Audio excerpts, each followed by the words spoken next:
ये भाइयों अंदर से इसका नज़ारा है, बिल्कुल प्लेन की तरह लग रही है।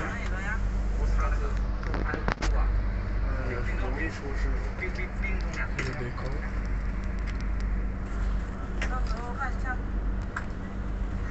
ऊपर से लाइटिंग सिस्टम है। 我反倒是就是自驾游的话，最好既然是租车，我有时候连司机都一起租的。要包车，对呀，包个车嘛。ट्रेन मैग्नेटिक ट्रेन का नज़ारा लेते हुए हम दोनों।哎呀妈！